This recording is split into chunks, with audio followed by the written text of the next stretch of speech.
Bonjour à tous, comme vous avez vu dans le titre de la vidéo, aujourd'hui on va parler de comment travailler avec des marques en tant que photographe et vidéaste. Je n'ai pas forcément une formule ou une démarche parfaite à suivre, je vais juste vous partager en fait mon expérience et donner mes conseils et ce que j'ai appris en fait en faisant tout ça pour pouvoir aussi vous aider, vous inspirer et surtout vous donner le courage à vous lancer si c'est quelque chose que vous avez envie de faire. Et pour parler de tout ça, on va parler de différents aspects.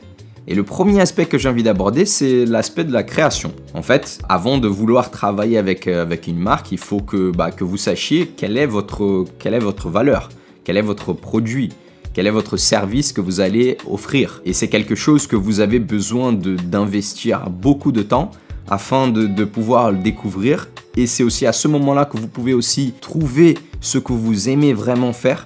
Et comme on dit, trouver sa patte. C'est quelque chose que des gens recherchent pendant longtemps et que des fois, moi-même, j'ai l'impression que je cherche encore c'est quoi ma patte, c'est quoi mon truc. Mais le plus tu fais, le plus tu vas réussir à en fait arriver à quelque chose qui a plus de sens pour toi. Et en fait, à ce moment-là, quand tu as quelque chose qui a du sens pour toi et que tu aimes, c'est là que tu commences à vraiment créer quelque chose de cool.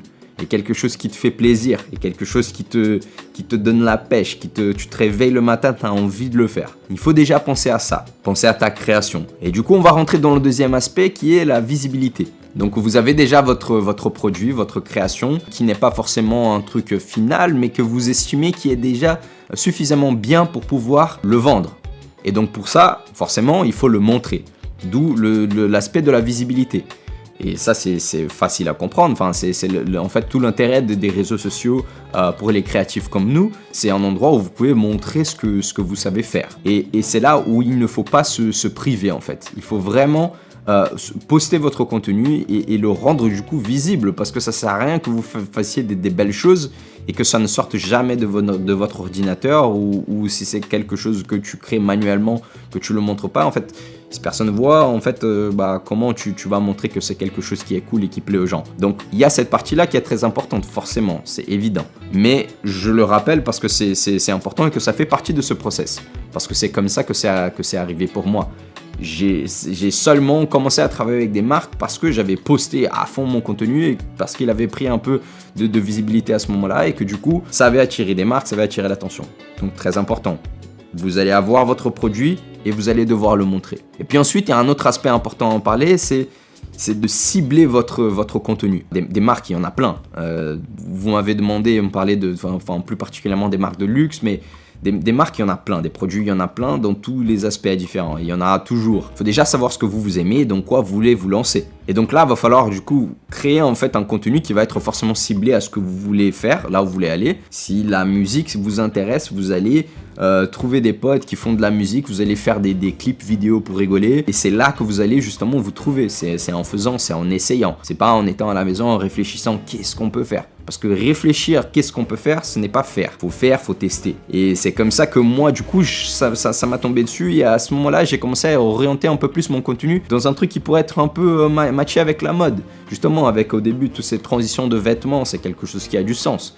Donc pour eux, c'était intéressant de m'appeler justement pour ça. Et donc une fois que vous avez votre contenu qui est ciblé vers là où vous voulez aller et que vous êtes en train du coup justement de le poster, à ce moment-là, il y a deux choses qui peuvent se passer.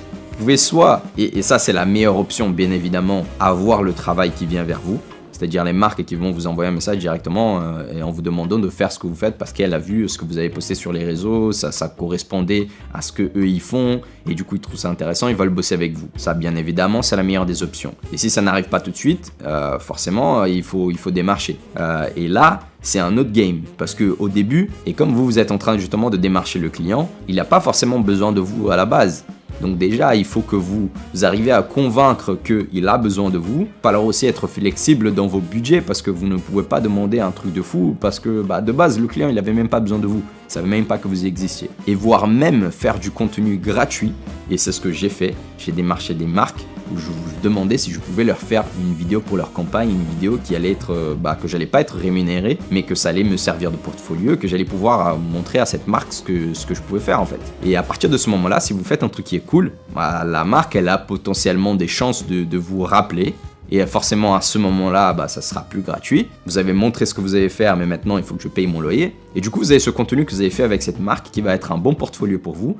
Et quand vous allez poster ça, les gens ils vont pas forcément savoir si cette vidéo vous l'avez faite gratuitement pour la marque ou non. Ils vont se dire cool, c'est une vidéo qu'il a faite, j'aime bien ce qu'il fait. Et c'est en faisant ça que vous allez du coup donner la possibilité que le travail puisse venir vers vous. Et quand le travail vient vers vous, c'est là que vous êtes dans une position du coup de force et que vous pouvez justement être un peu plus flexible dans vos demandes, dans votre budget. Donc si vous avez par exemple votre prix qui est fixe, un client qui vient vers vous, vous avez plus de facilité à imposer votre prix de base parce qu'il y aura moins de marge de négociation. Vu que c'est la personne qui veut vraiment travailler avec vous. Et donc ça, c'est vraiment la position royale, mais qui n'est pas toujours le cas. On peut être dans un moment où il y aura du travail qui va venir, mais ça se trouve du jour au lendemain, il n'y aura pas vraiment de choses. Donc il faut toujours être en mouvement et il faut continuer du coup de garder cette passion que vous avez pour la création et continuer tout le temps de créer, même quand il n'y a pas forcément du travail. Et maintenant, du coup, on va rentrer dans un autre aspect qui est l'exécution du travail. Une fois que vous avez, du coup, été contacté par une marque, que vous avez démarché, que vous avez trouvé un travail, vous allez voir un premier call avec le client ou vous allez le rencontrer en personne. Mais aujourd'hui, ce qui se fait le plus, c'est les calls. Et donc, bien évidemment, je veux le dire, ça paraît évident, mais dans ce call, vous allez être extrêmement souriant. Vous allez être très passionné. Vous allez montrer en fait tout ce que la personne ne peut pas voir et ne peut pas découvrir avant, qui est votre côté humain. Elle a vu que ton travail. Il faut que tu montres. Et il faut que tu sois sympathique, que tu sois gentil et que tu sois forcément à l'aise avec ce que tu présentes parce que c'est quelque chose de tu sais de quoi tu parles. Dans cette partie de l'exécution du travail, il y a du coup deux sous-aspects. Le travail et le comportement.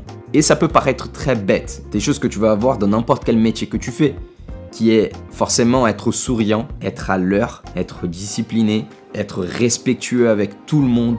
Mais ça, c'est des choses qui... je dis ça, genre ça paraît trop bête de le dire comme ça, mais ça fait toute la différence. Mais vraiment toute la différence parce que vous avez beau avoir un travail qui est cool, mais quand vous allez passer une semaine de tournage à faire genre des 12 heures de tournage par jour, tu veux être entouré des gens qui sont cool et qui sont bienveillants, qui sont souriants et qui ont une bonne vibes. Et c'est quelque chose que pour moi, ça fait énormément la différence. Et qu'à chaque fois, j'avais l'impression que en fait, ça m'apportait à chaque fois beaucoup plus. Souvent dans des shoots que je fais, où il y avait genre plusieurs sets, il y avait genre un set où ils allaient tourner que la vidéo, un truc où ça allait être que la photo principale de la campagne. Il y a un autre, ça va être que du still life où ils vont shooter des produits. Il y aura genre moi, du coup le truc social. Il y a eu plusieurs fois où genre j'avais des échos que genre mon set c'était à chaque fois le plus chill, c'était le plus cool, plus détente. Parce que c'est quelque chose que j'essayais à chaque fois d'apporter ça. À chaque fois qu'il y a quelqu'un, que ce soit un mannequin ou une célébrité ou peu importe, j'allais accueillir les gens de la même manière et être sympa de la même manière avec tout le monde, mettre une petite musique et tout, être détente en fait, parce que genre la vie elle est déjà assez stressée comme ça et que si à ce moment-là du travail on ramène aussi ce stress qu'il peut avoir, que le client peut des fois apporter par la peur, par la pression, on va pas s'en sortir. Il faut pas matcher en fait ce stress. Il faut réussir à en fait casser tout ce stress qu'il peut avoir avec le travail. Et ça c'est aussi quelque chose de très important, c'est de pouvoir amener en fait de la confiance au client. Non seulement au moment où vous allez présenter vos idées, que forcément il faut que vous soyez très passionné, que vous soyez très sûr de tout ce que vous faites, parce que ça sert à rien d'arriver de dire je pense que on peut faire une vidéo un peu comme ça parce que ça peut être peut-être cool. Faut avoir de l'énergie dans tout ce que vous dites. Je pense que ma première idée en fait, et c'est la première chose qui m'est venue en tête, je voulais faire, sortir un truc du sol et il y a un truc qui va exploser, En fait, faut vivre toutes vos idées et montrer que c'est exactement ça qu'ils veulent. Ça arrive souvent que les marques, elles ne savent pas exactement ce qu'elles veulent. C'est à vous du coup de le montrer, de vous amuser, de prendre des risques et de montrer ce qu'ils veulent en fait. Parce que parfois, ils vont pas vraiment savoir ce qu'ils veulent. Mais bien sûr que tout ça ne s'arrête pas là. Construire une carrière elle ne se fait pas comme ça du jour au lendemain. Mais moi, je ne dirais pas que j'ai construit ma carrière. Je suis toujours en train de construire ma carrière. Parce que surtout dans un milieu créatif, je pense qu'on a besoin de nouveau, on a besoin de changement. Parfois de faire tout le temps un peu la même chose, de rester un peu dans le même domaine, ça devient un peu répétitif, on a besoin de créer des choses de nouvelles. Et moi par exemple, je suis dans un moment qui est un peu comme ça. Pas que j'ai plus envie de travailler avec la mode, pas du tout, mais j'ai envie d'essayer des choses un peu nouvelles. De partir peut-être dans le domaine de la musique, de faire, peut-être des clips, me lancer dans un truc un peu différent, en parallèle. Parce qu'en fait, l'important aussi dans tout ça, c'est certes de travailler, mais c'est surtout de s'amuser. Aujourd'hui, on a la chance de pouvoir être plus libre et prendre des risques qu'on ne pouvait pas prendre à l'époque de nos parents, de nos grands-parents, parce que c'était des choses qui étaient impossibles, que les gens ils voyaient ça comme fou. Alors qu'aujourd'hui, certes, ça fait peur et tout de se lancer tout seul dans un truc, mais en fait, si vous êtes très passionné par ça, et c'est quelque chose que vous voulez vraiment faire, en fait, il n'y a pas d'autre solution que de le faire.